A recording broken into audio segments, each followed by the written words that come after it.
Olá, a paz do Senhor Jesus Cristo. Hoje estamos aqui iniciando o segundo trimestre e nós temos a primeira lição da Escola Bíblica Dominical da classe dos adultos. Esta lição que vai falar sobre homens dos quais o mundo não era digno, né? Fazer uma abordagem aqui do legado de Abraão, de Isaac e de Jacó. A primeira lição, ela vai fazer uma abordagem aqui sobre Abraão e também sobre o seu chamado e trazer uma ênfase para a sua jornada de fé. O texto áureo dessa lição encontra-se aqui em Gênesis capítulo 12, versículo 1. O texto diz: Ora, o Senhor disse a Abraão: sai-te da tua terra e da tua parentela e da casa de teu pai para a terra que eu te mostrarei. A verdade prática diz: o chamado de Deus na vida de Abraão e na nossa exige obediência irrestrita, fé e perseverança. Hoje iniciaremos um dos blocos mais importantes de toda a revelação bíblica, a história dos patriarcas. A partir desse momento, deixamos de tratar da humanidade de modo geral, como em Gênesis 1 até Gênesis 11, e passamos a observar o agir de Deus de forma mais específica, direcionada e pactual. A chamada de Abraão não é apenas a história de um homem sendo convidado a mudar de cidade. Trata-se de um ponto de virada na história da redenção. Ou seja, Deus decide agir de maneira particular, escolhendo um homem, uma família e, posteriormente, uma nação, por meio da qual todas as famílias da terra seriam abençoadas. O cenário anterior é de profunda decadência espiritual, digamos assim. E após a Torre de Babel, a humanidade se encontra dispersa, confusa e mergulhada em idolatria.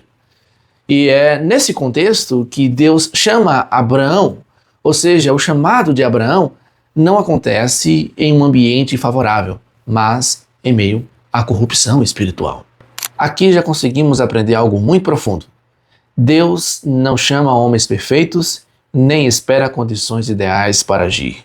Ele inicia sua obra soberanamente, onde há caos, confusão e afastamento.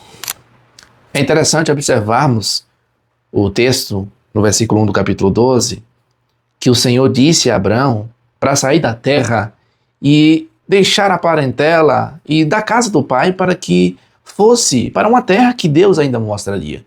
Aqui nós temos o núcleo do chamado. Primeiro, separação.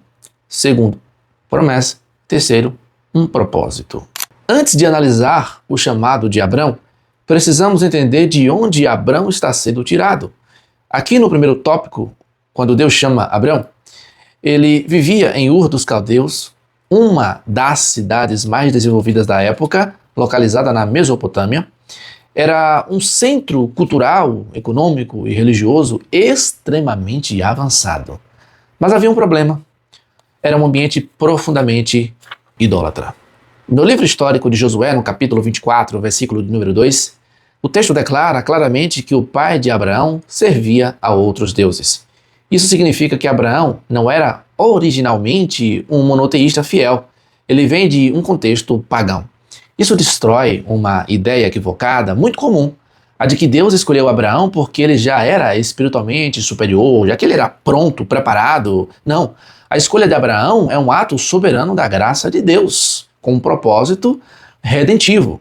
E aqui temos um princípio fundamental para nós. A fé não começa no homem, começa no próprio Deus. Em outras palavras, Abraão não estava buscando a Deus. Deus é quem o chama. Nós precisamos entender que o chamado de Deus a Abraão possui 3 exigências claras. O texto fala para ele sair da terra. Essa é a primeira exigência. O segundo ponto é da tua parentela. Esta é a segunda exigência. Ele precisaria deixar a parentela e precisaria deixar a casa do pai. Isso representa 3 níveis de ruptura. Sair da terra implica na ideia geográfica, isto é, sair da zona de conforto. Deixar a parentela significa abandonar aquele contexto social, romper com os vínculos culturais daquela sociedade.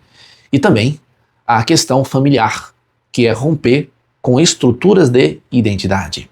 Deus não está pedindo um ajuste superficial a Abraão, ele está exigindo uma ruptura total, uma ruptura radical. E mais, Deus não representa um mapa detalhado. Ele fala: vá para a terra que eu te mostrarei. Para ir, precisa ter fé, precisa crer, precisa confiar na direção de Deus. E foi justamente isso que Abraão fez. E essa questão é fundamental, pois Deus não revela o destino completo. Ele exige confiança.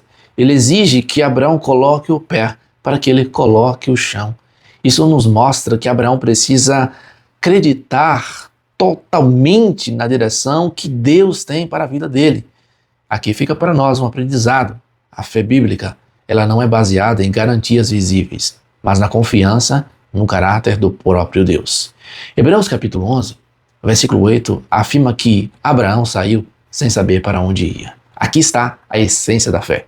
Não é obedecer a algo cego. Na verdade, é obedecer antes de entender, confiando no caráter do próprio Deus. Após a ordem, Deus apresenta promessas poderosas.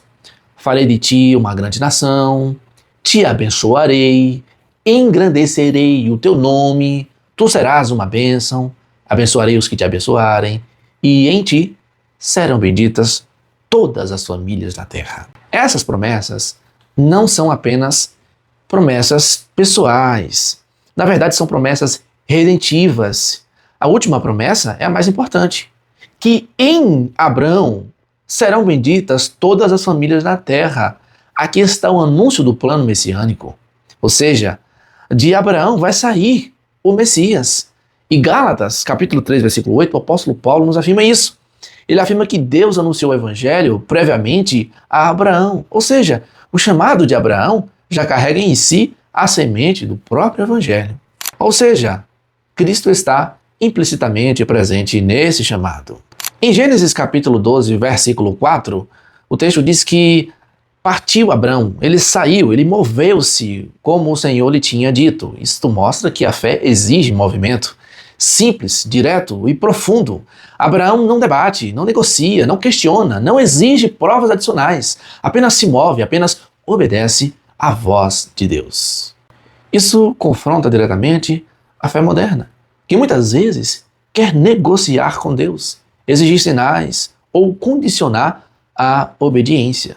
A fé de Abraão, ela é ativa, ela se move. E Tiago, posteriormente, dirá que a fé sem obras é morta. Abraão é o exemplo clássico de uma fé viva, sólida, verdadeira, genuína. Aqui no segundo tópico e segundo subtópico, nos apresenta algo interessante, um descuido. Isso implica nas tensões do caminho.